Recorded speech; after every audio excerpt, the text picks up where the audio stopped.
नमस्कार, मैं हूं डॉक्टर योगेश कुमार देशवा। आज हम शुरू कर रहे हैं राजनीति विज्ञान की प्रथम कक्षा। सबसे पहले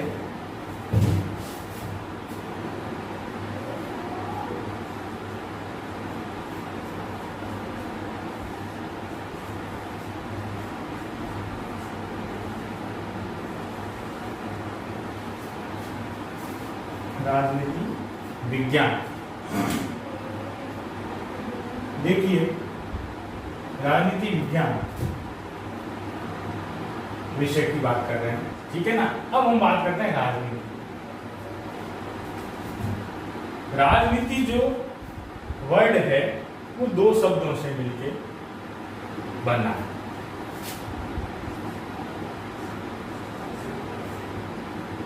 राज और प्लस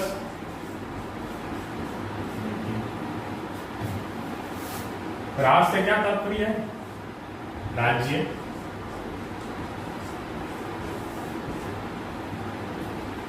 यानी राज्य को चलाने वाली नीति राजनीति।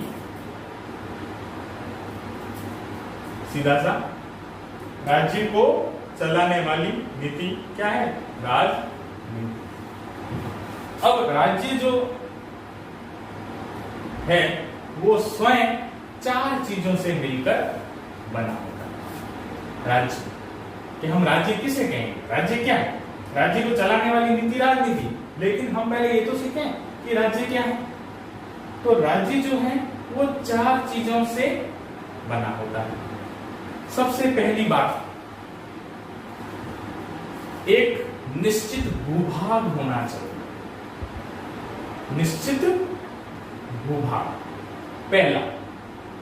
दूसरा है उस निश्चित भूभाग पर रहने वाली जनसंख्या।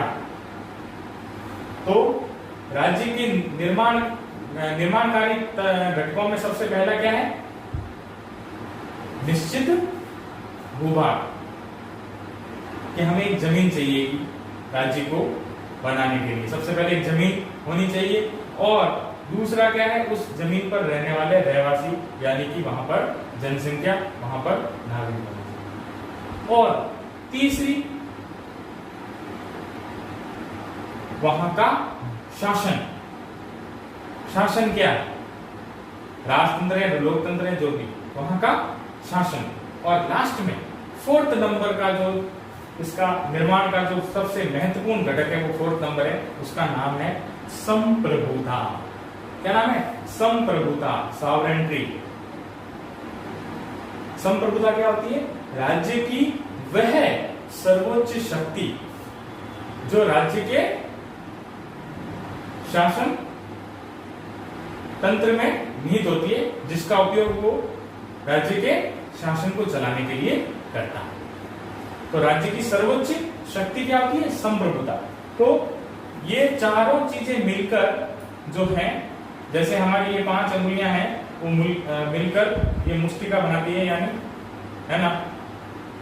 और मुष्टिका का प्रहार आप जानते हैं कितना भारी होता है। तो इन चार चीजों से बनता है राज्य। निश्चित भूभाग, और उस भूभाग पर रहने वाली जनसंख्या, और उस जनसंख्या को नियंत्रित करने के लिए, सुचारू रूप से लॉ एंड ऑर्डर को मेंटेन करने के लिए उस पर एक शासन होना चाहिए। तो तीसरा महत्वपूर्ण घटक क्या हुआ?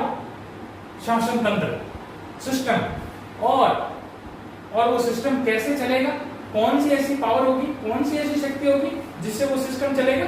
उस शक्ति का नाम है संप्रभुता। तो ये चारों मिलकर राज्य का निर्माण करते हैं। कौन कौन से वो घटक तत्व हैं? सबसे पहला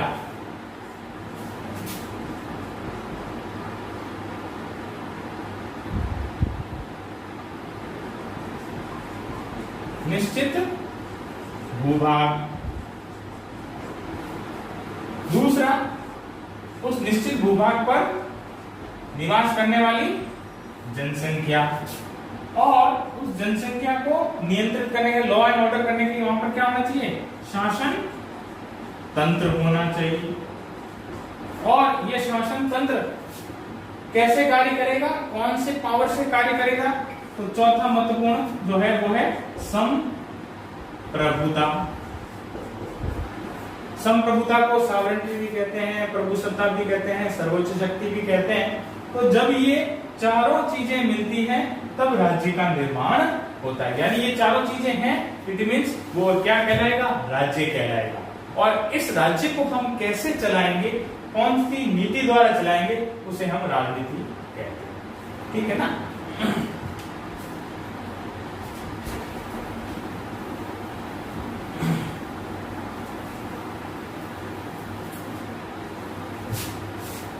अब हम वापस अपने सब्जेक्ट पर लौट आते हैं।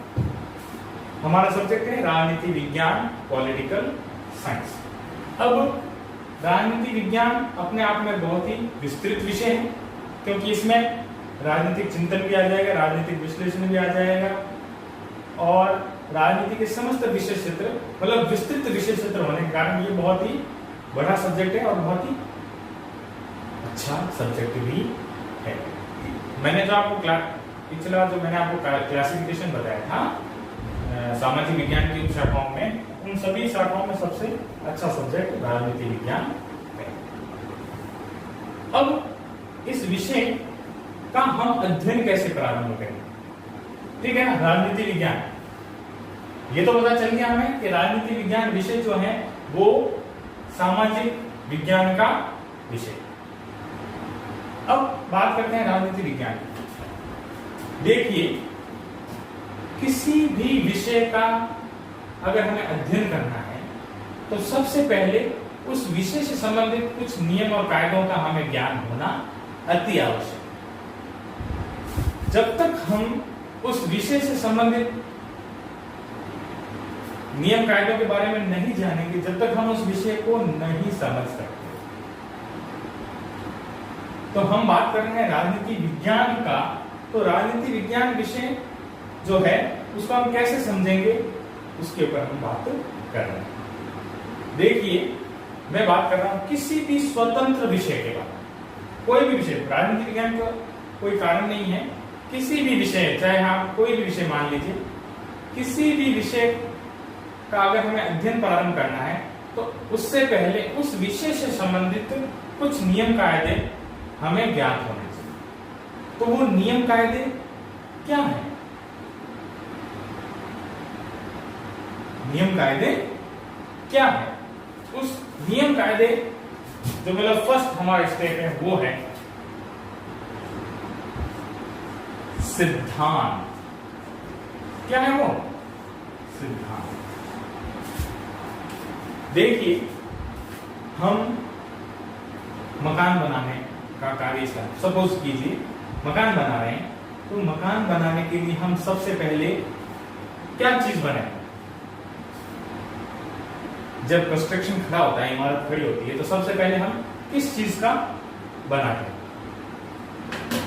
नींव खोदी जाती है।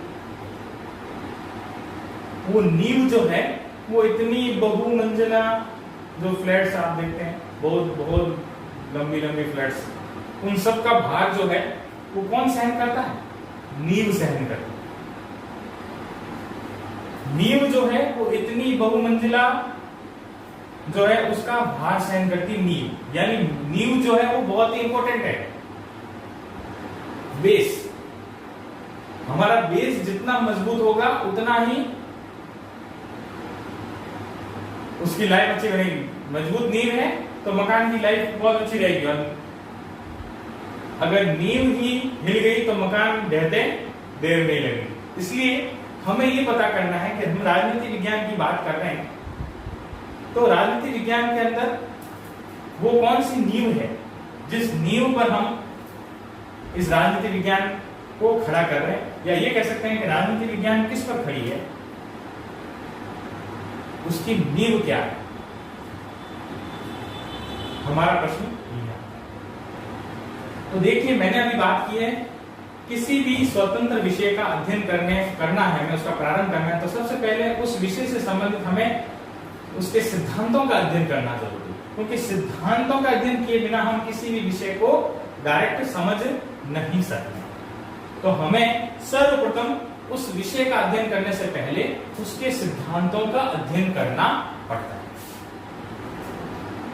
किसी भी विषय का अध्ययन करने में, फिर दोहरा रहा हूं मेरे प्यारे विद्यार्थियों, इस बात पर गौर फरमाएं कि किसी भी विषय का हम बात कर रहे हैं, अगर हमें विषय का शुरुआत करनी है, उसे समझना है, उसकी स्टडी करनी है, तो सबसे पहले उस विषय से संबंधित हमें उसके सिद्धांतों का ज्ञान होना चाहिए, उसके सिद्धांतों का ज्ञान होना चाहिए। अब इसे इंग्लिश में रूल्स कहते हैं, नियम भी कह सकते हैं, प्रिंसिपल्स भी कहते हैं, और सिद्धांत हिंदी भाषा में कहा जाता है।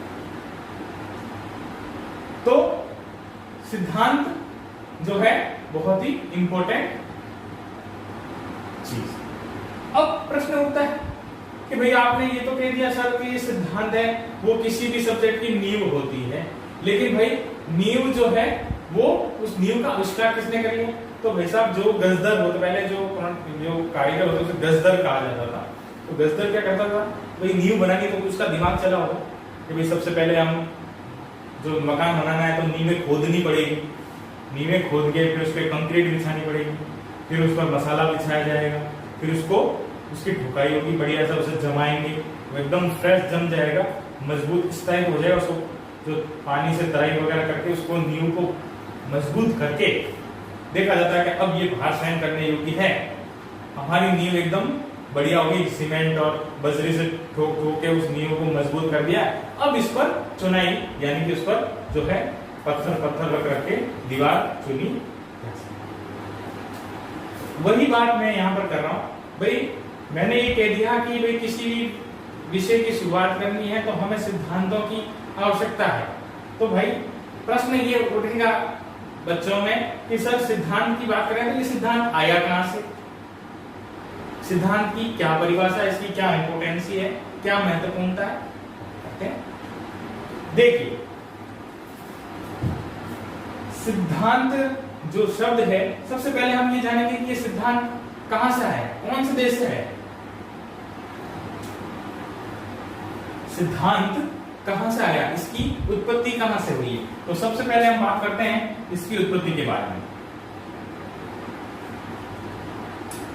सिद्धांत की उत्पत्ति हुई है प्राचीन यूनान देश। मेरे प्यारे विद्यार्थियों कृपया ध्यान दीजिए, सिद्धांत की उत्पत्ति कहां हुई है? प्राचीन यूनान देश में। यानी कि ये क्या है, इसका उत्पत्ति स्थान, किसका? सिद्धांत का उत्पत्ति स्थान कौन सा है? यूनान देश, प्राचीन यूनान देश। सिद्धांत का क्या है? उत्पत्ति स्थान। अब यूनान देश में अपनी एक मातृभाषा है, उस मातृभाषा का क्या नाम है?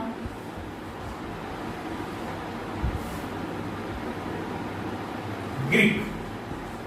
यूनान की भाषा का क्या नाम है? ग्रीक, जिसे यूनानी भाषा भी कहा जाता है। ग्रीक भाषा या यूनानी भाषा। सिद्धांत की उत्पत्ति हुई है प्राचीन यूनान देश में, और इस यूनान देश के अंदर अपनी भाषा बोली जाती है जिसे हम ग्रीक भाषा कहते हैं, यूनानी भाषा के नाम से जानते हैं। और इस ग्रीक भाषा का एक शब्द है, वो शब्द है थ्योरिया। क्या शब्द है? थ्योरिया। ग्रीक भाषा का एक शब्द है थ्योरिया, और इस थ्योरिया को हम हिंदी में कहते हैं सिद्धांत। इस साइकिल को थोड़ा गौर फरमाएं। सिद्धांत को हम नींव बता रहे हैं। इस नींव की उत्पत्ति कहां से हुई है? प्राचीन यूनान देश से। और प्राचीन यूनान देश में कौन सी भाषा बोली जाती है? ग्रीक भाषा, जिसे यूनानी भाषा कहते हैं। और इस ग्रीक भाषा का एक शब्द है थ्योरिया। क्या शब्द है? थ्योरिया। और इस थ्योरिया को हम हिंदी में कहते हैं सिद्धांत। अब साइकिल आपको समझना है। अब बात करते हैं, अब इस थ्योरिया का क्या मीनिंग है? इसका शाब्दिक अर्थ है समझने की दृष्टि या विचार। देखिए, सिद्धांत, उसका उत्पत्ति स्थान प्राचीन यूनान देश। प्राचीन यूनान देश में भाषा बोली जाती है ग्रीक, और इस ग्रीक भाषा का शब्द है थ्योरिया, और थ्योरिया को हम हिंदी में कहते हैं सिद्धांत, और सिद्धांत का शाब्दिक अर्थ होता है समझने की दृष्टि या समझने का विचार। हम किसी भी चीज को कैसे समझेंगे, हम अपना पॉइंट ऑफ व्यू निकालते हैं, पॉइंट ऑफ व्यू। तो पॉइंट ऑफ व्यू के नेक्स्ट क्या है? देखिए मेरे प्यारे विद्यार्थियों, आप किसी भी सब्जेक्ट को पढ़ रहे हैं तो सबसे पहले उसको समझना पड़ेगा ना, कि आप उसको कैसे समझेंगे। तो आपको कौन समझाएगा? सिद्धांत समझाएगा। मतलब इस विषय, किसी भी स्वतंत्र विषय की जब हम उसका अध्ययन करेंगे तो उसके बारे में हमें कौन, उसकी व्याख्या कौन करेगा? सिद्धांत करेगा। उस धीरे धीरे धीरे जैसे जैसे हम सिद्धांतों को पढ़ते रहेंगे वो सब्जेक्ट में अनुशासित होता रहेगा। सिद्धांत क्यों आवश्यक है? कि किसी भी विषय को अनुशासित बनाने के, तो उस विषय का अपना एक सिद्धांत होना चाहिए, अपना एक नियम होना चाहिए, एक कानून होना चाहिए, अपनी एक मान्यता होनी चाहिए, अपना एक विशेष क्षेत्र होना चाहिए, जिससे उस विषय का अपना प्रभुत्व रहे, अपना महत्व रहे। तो हम बात कर रहे हैं कि विषय को अनुशासित बनाने के लिए उस विषय का अपना खुद का सिद्धांत होना चाहिए, अपने नियम कायदे होने चाहिए, रूल्स होने चाहिए, प्रिंसिपल्स होने चाहिए, तभी वो विषय जो है अनुशासित रह सकता है। तो हमने जाना सिद्धांत का शाब्दिक अर्थ।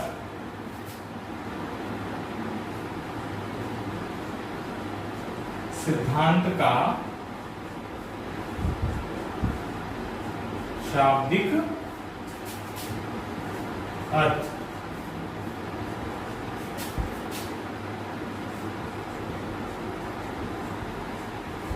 समझने की दृष्टि या समझने का विचार।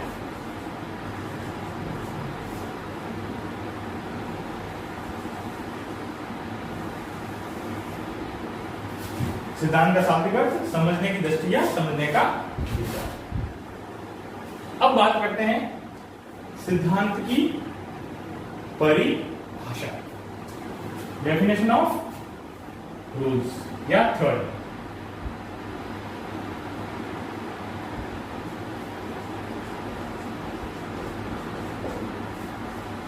सिद्धांत की परिभाषा।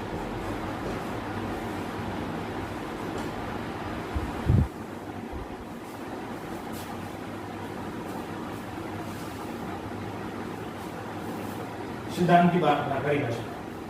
सिद्धांत की परिभाषा फर्स्ट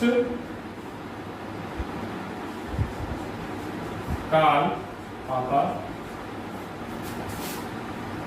के अनुसार,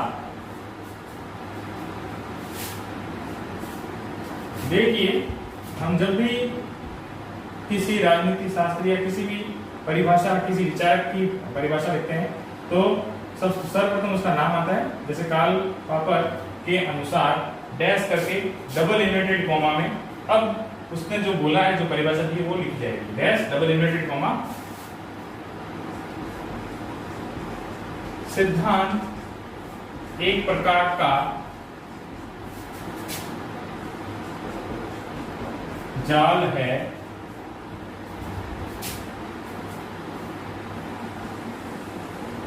सिद्धांत एक प्रकार का जाल है जिसने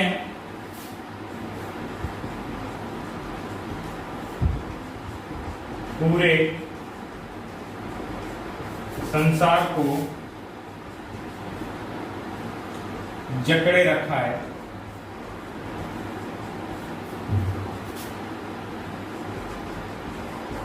ताकि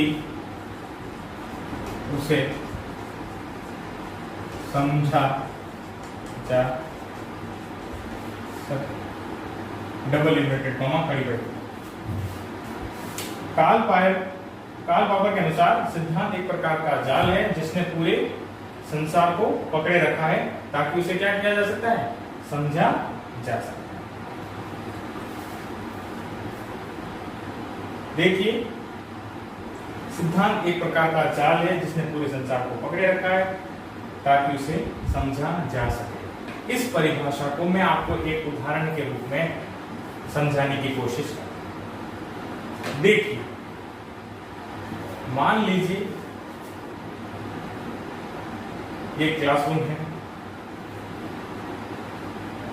और मैं बाहर से आता हूं और मेरे हाथ में एक थैली, और उस थैली के अंदर कुछ सेम कलर के मोती, काले कलर के मोती, मेरे हाथ में एक थैली, उसमें काले कलर के मोती, और उसको मैं लेके आता हूं और उसको मैं फर्श पर बिखेर देता हूं।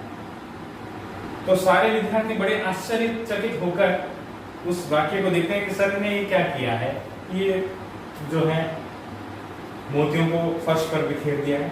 सारे विद्यार्थी आश्चर्य से इस चीज को देख रहे होते हैं। फिर किसी विद्यार्थी ने पूछा, सर ये क्या है? तब मैंने कहा कि आप लोगों की एक परीक्षा है, वो मैं ले रहा हूं। कि सर क्या परीक्षा है? मैंने कहा मेरा एक काम आप लोगों को करना है। एक बताइए क्या काम? कि मैंने फर्श पे जो मोती बिखेरे हैं उन मोतियों की काउंटिंग करनी है, उसकी गणना करनी है, कितने मोती थे। सर हो जाएगा काम, लेकिन शर्त है इसके लिए। तो बच्चों ने शर्त किया। अब मेरी शर्त सुनिए, उसको टच नहीं करना है, हाथ नहीं लगाना, और काउंटिंग भी करनी है। दोनों चीजें, हाथ नहीं लगाना, काउंटिंग भी करनी है। अब आप बताओ उसको, वो बच्चे कैसे काउंट करें? अब आप कहोगे ये तो इम्पॉसिबल है, बिना हाथ लगाए हम कैसे काउंट करेंगे कितने मोती हैं? असंख्य मोती बिखरे पड़े हैं, कैसे पता लगेगा?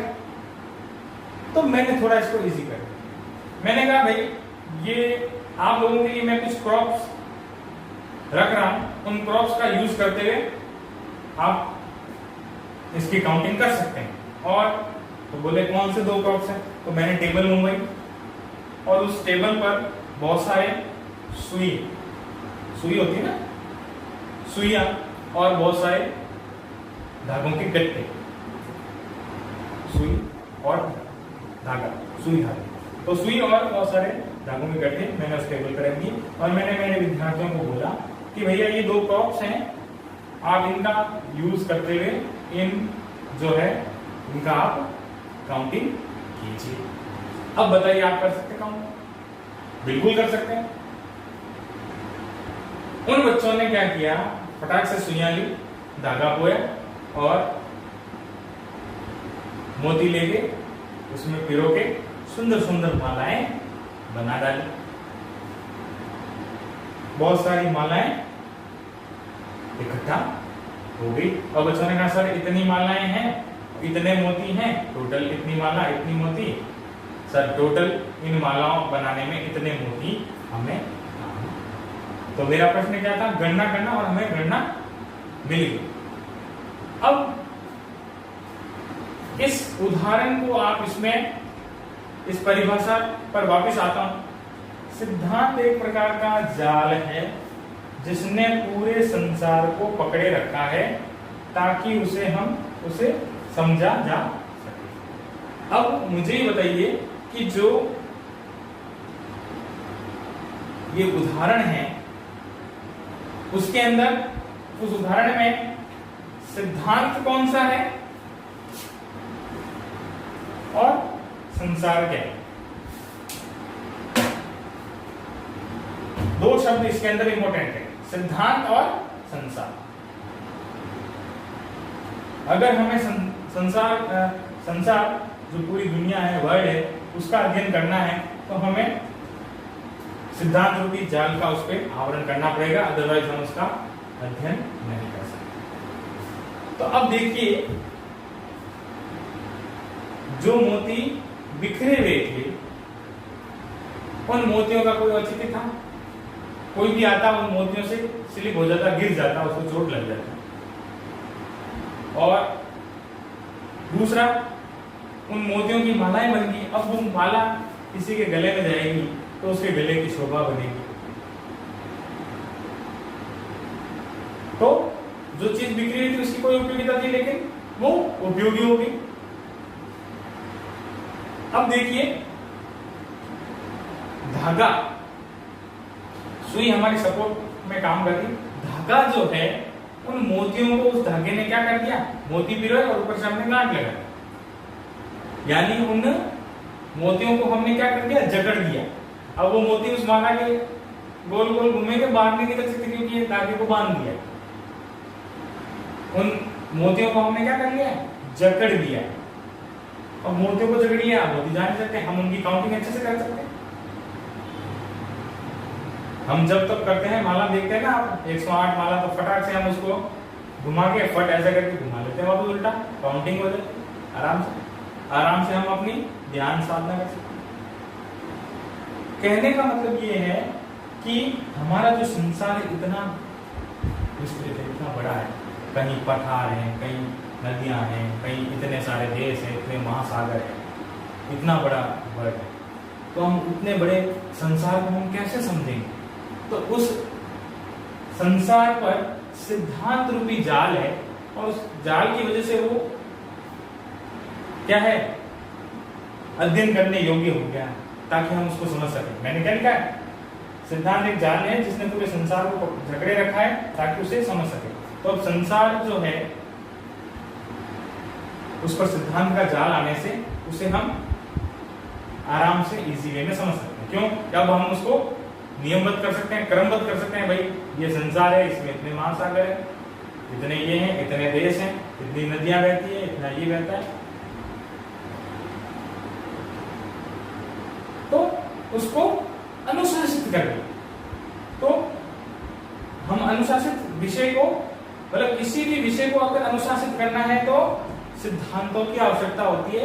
और हम किसी भी सब्जेक्ट की शुरुआत करते हैं तो हम सिद्धांतों से ही करते हैं। तो भाई साहब, सिद्धांत जो है बहुत ही इंपॉर्टेंट है, नींव है, विषय की नींव है सिद्धांत। इसके बिना हम किसी भी सब्जेक्ट को नहीं पढ़ सकते। हमें उसकी थ्योरी पता होनी चाहिए, उस विषय के नियम कायदे पता होने चाहिए, तभी हम उस विषय तक पहुंच सकते हैं, उसको समझ सकते हैं। अदरवाइज हम नहीं समझ सकते। तो सबसे पहले हमें हमारे विषय की नींव पता होनी चाहिए कि हमारा नींव क्या है, और हम ऊपर इमारत बनाते जाएंगे। हमारी नींव मजबूत हो गई तो हमारी इमारत अच्छे से बन पाएगी। तो हम राजनीति विज्ञान की बात कर रहे हैं। तो राजनीति, अब हमारा प्रश्न आता है कि राजनीति विज्ञान की वो कौन सी नींव है जिससे हम राजनीति विज्ञान का अध्ययन कर पाएंगे? तो उसका नाम है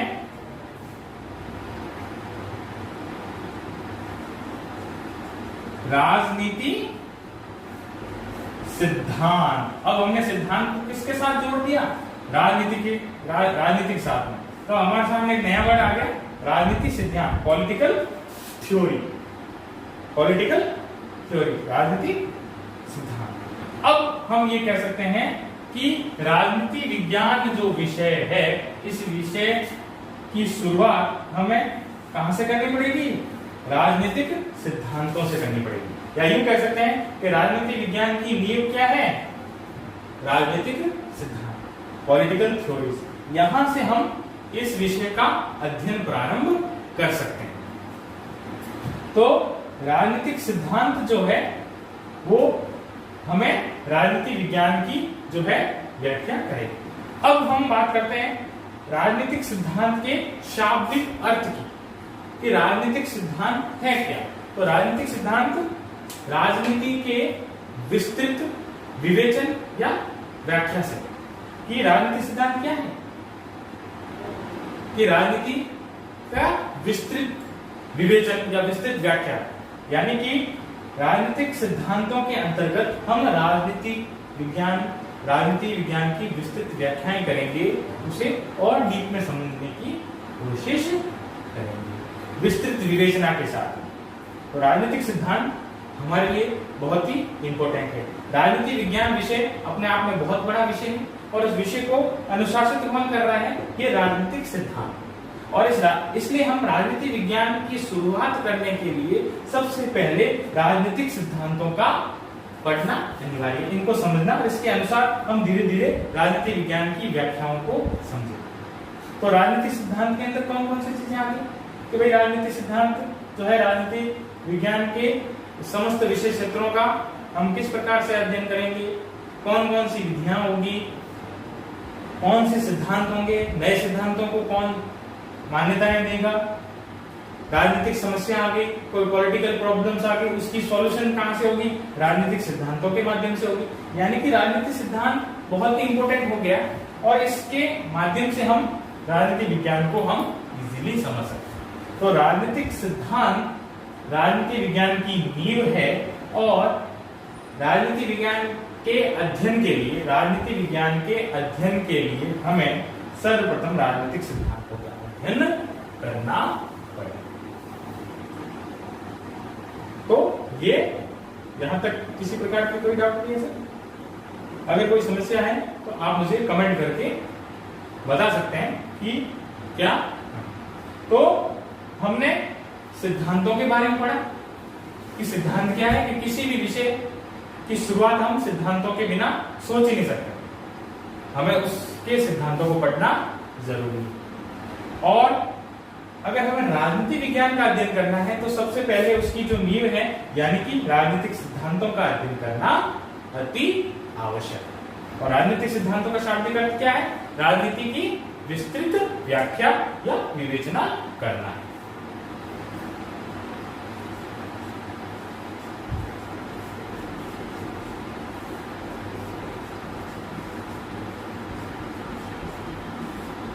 चलिए, हमें ये तो पता चल गया कि राजनीति विज्ञान की नींव क्या है? राजनीति सिद्धांत।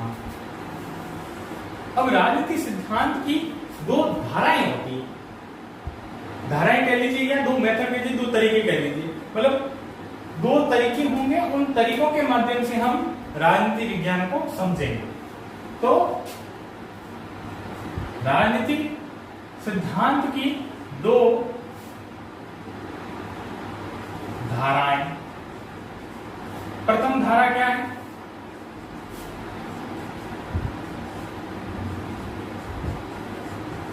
आदर्शी सिद्धांत। और दूसरा क्या है? आनुभाविक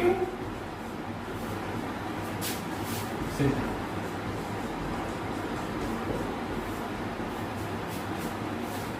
राजनीतिक सिद्धांत की दो प्रमुख धाराएं या यूं कह लीजिए दो तरीके कि हम कैसे इसकी व्याख्या करेंगे, इसकी राजनीति विज्ञान की। तो सबसे पहला जो है आदर्शी सिद्धांत, धारा नंबर फर्स्ट, आदर्शी सिद्धांत। जैसा कि नाम से पता चल रहा है आदर्शी सिद्धांत, इसमें देखो कौन सा शब्द हाईलाइट हो रहा है? आदर्श। आदर्श यानी ऐसा सिद्धांत जिसमें आदर्शों पर आधारित हो, मतलब ऐसा सिद्धांत जो आदर्शों पर आधारित रहेगा, आदर्शी सिद्धांत। अब आदर्शी सिद्धांत क्या है? आदर्शी सिद्धांतों में राजनीति शास्त्री से तात्पर्य जो राजनीति की व्याख्या कर रहा है उसे राजनीति शास्त्री कहेंगे। जो राजनीति के बारे में हमें, जो राजनीति का ज्ञाता है, जो राजनीति समझता है और हमें समझा रहा है, दैट इज राजनीति शास्त्री। तो आदर्शी सिद्धांतों में राजनीति शास्त्री अपने मस्तिष्क में राजनीतिक व्यवस्थाओं के बारे में विचार मंथन करता है, अपने दिमाग में, अपने मस्तिष्क में, और सोचते सोचते उसको जो है रचनात्मक रूप प्रदान कर देता है और जो है उसको हमारे सामने प्रस्तुत कर देता है। जैसे एक मूर्तिकार मान लीजिए, अब मूर्तिकार है, वो क्या करता है कि भैया देवी देवताओं की मूर्तियां बना ली, इतने लोगों की मूर्ति बना दी, अब क्या करें, कुछ बचा ही नहीं। तो एक दिन वो सोच रहा कि जो मूर्ति बेचने वाला है उसके पास में वही है मूर्ति, उसका जीविकोपार्जन है, तो मूर्ति उसने बनाई और वो बिकी और उसको पैसे आए, धन आया और उसने 2 रोटी खाई। तो मान लीजिए अब उसने सारी कर ली, मूर्तियां बना दी, अब नेक्स्ट डे क्या खाएगा, क्या कमाएगा, तो मूर्ति बिकेगी तो धन आएगा तो आ जाएगा। तो उस मूर्तिकार में बड़ी टेंशन होगी, क्या करे। तो उसने वो रात को विचलित हो रहा, दुखी हो रहा था, तो वो सोया और रात को उसे सपना आया और सपने में उसे एक अप्सरा नजर आ गई और उसने अपने दिमाग में उस अप्सरा की जो फोटो है उसको कैप्चर कर लिया, अपने मस्तिष्क में उसको रात को उसके दिमाग में सपना आया, उसको कैप्चर कर लिया और कैप्चर करते ही सुबह उड़ते ही पत्थर लिया, छेनी लिया और उस मूर्ति को तराशना शुरू कर दिया।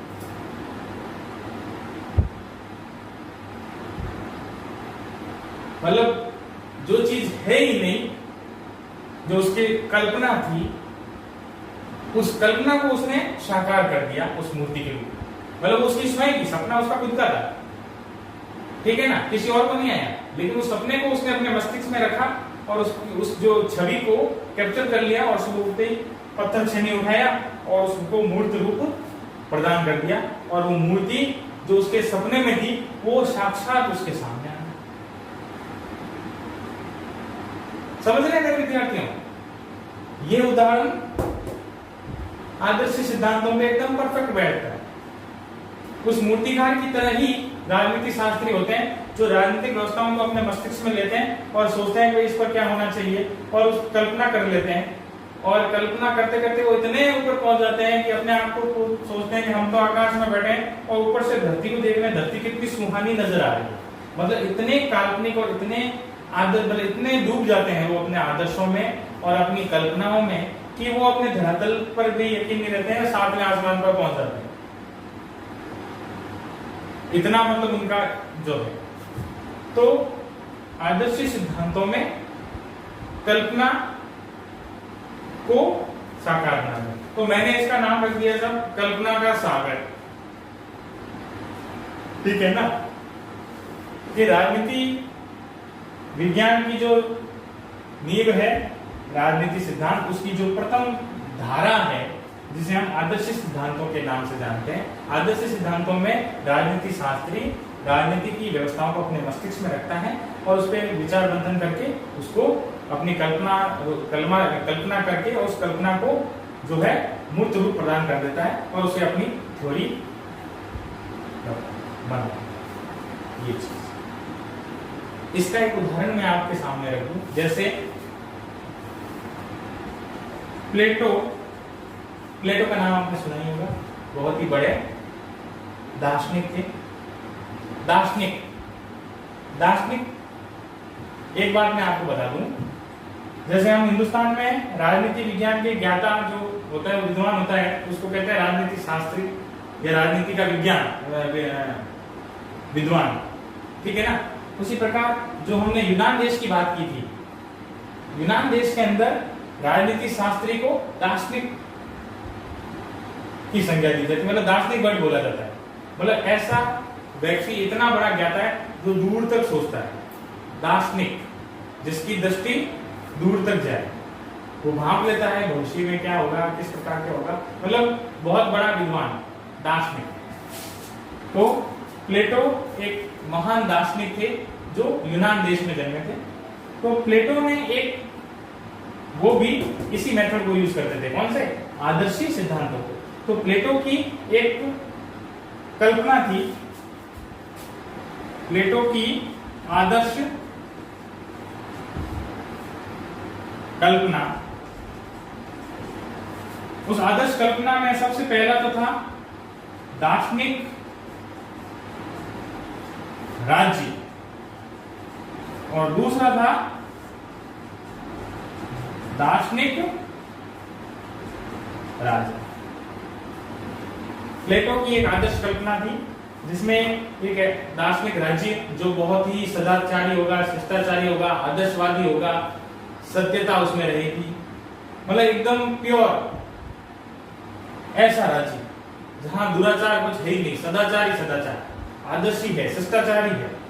और ऐसा ही वहां का शासक होगा, राजा होगा, वो भी दयालु होगा, महत्वाकांक्षी नहीं होगा, अपने राज्य का प्रजा वत्सल होगा। मतलब इस प्रकार की उन्होंने कल्पना की थी, एकदम सज्जन पुरुष की बात।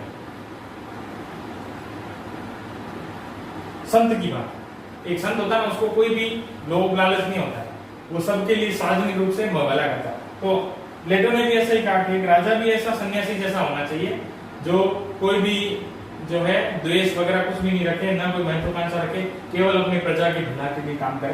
तो दार्शनिक राज्य और दार्शनिक राजा, ये कल्पना की थी प्लेटो ने, और ये उदाहरण है इस आदर्शी सिद्धांत का। ठीक है ना? यानी कि आदर्शवादी जो दार्शनिक हैं या राजनीतिक शास्त्री हैं, वो इतने खो जाते हैं अपने कि वो अपनी धरातल को भूल जाते हैं और सातवें आसमान पर पहुंच जाते हैं कल्पना के अंदर। मतलब बहुत ज्यादा इमोशंस कह लीजिए, बहुत ज्यादा कल्पनाएं कह लीजिए, ठीक है ना, उसमें इतना खो जाते हैं कि वो वास्तविकता से परे हट जाते हैं, दूर हो जाते हैं। एक्चुअल में क्या हो रहा है उससे उनको कोई लेना देना नहीं, लेकिन उनकी जो कल्पना है वो इतनी सुंदर होनी चाहिए, इतनी अच्छी होनी चाहिए, बस।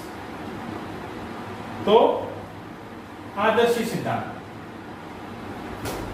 अब बात करते हैं इसकी अपोजिट, दूसरा आनुभाविक सिद्धांत। यहां पर देखिए एक शब्द हाईलाइट हो रहा है, अनुभव, एक्सपीरियंस। यहां तो थी कल्पना, आदर्शी सिद्धांत, आदर्श और कल्पना, और यहां पर है एक्सपीरियंस, अनुभव, यानी ऐसा सिद्धांत जो अनुभव पर आधारित करता है। अब यहां पर क्या है, ये इसका बिल्कुल उल्टा है। ये कहते हैं कि कल्पना कोई चीज नहीं होती, वास्तविकता जो चीज होती है वही सही सत्य है।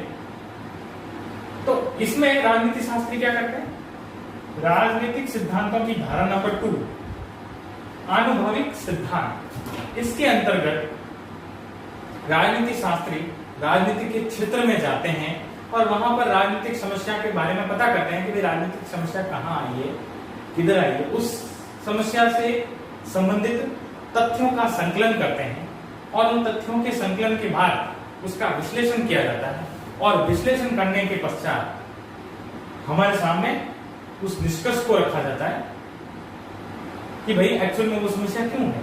जैसे किसी राज्य में कोई राजनीतिक समस्या आ गई, कोई पॉलिटिकल प्रॉब्लम आ गई, तो जो राजनीति शास्त्री होगा वो वहां जाएगा और वहां पर पता लगाएगा, उससे डाटा कलेक्शन करेगा उस समस्या से रिलेटेड, और उस समस्या को खोजेगा कि समस्या क्यों आई, कहां से आई, उसका पूरा डीप स्टडी करेगा, हर डाटा को कलेक्शन करेगा, हर डाटा को इकट्ठा करेगा, और उस डाटा को इकट्ठा करके उसको एनालिसिस करेगा, विश्लेषण करेगा कि ये समस्या क्यों आई, कैसे आई, कब आई।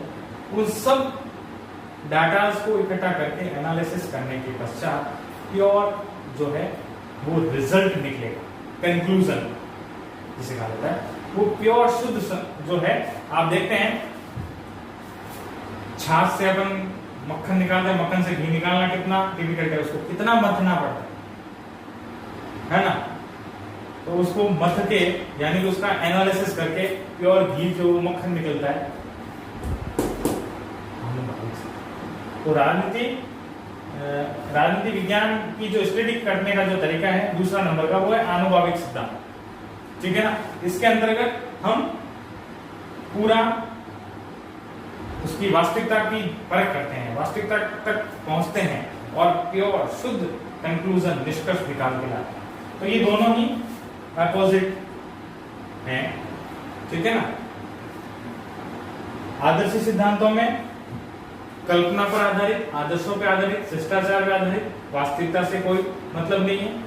यहां पर तथ्य, डाटा एनालिसिस और प्योर कंक्लूजन, शुद्ध निष्कर्ष हमारे सामने प्रस्तुत होता है। तो ये दोनों ही तरीके हैं और इन दोनों ही तरीकों से हम राजनीति की व्याख्या करते हैं, राजनीति विज्ञान को हम अध्ययन करेंगे इन दोनों ही मेथड्स की, इन दोनों ही मेथड्स के द्वारा। तो राजनीतिक सिद्धांत दो मेथड से चलता है, एक तो आदर्शी सिद्धांत और दूसरा आनुभाविक सिद्धांत। ठीक है, ये चीज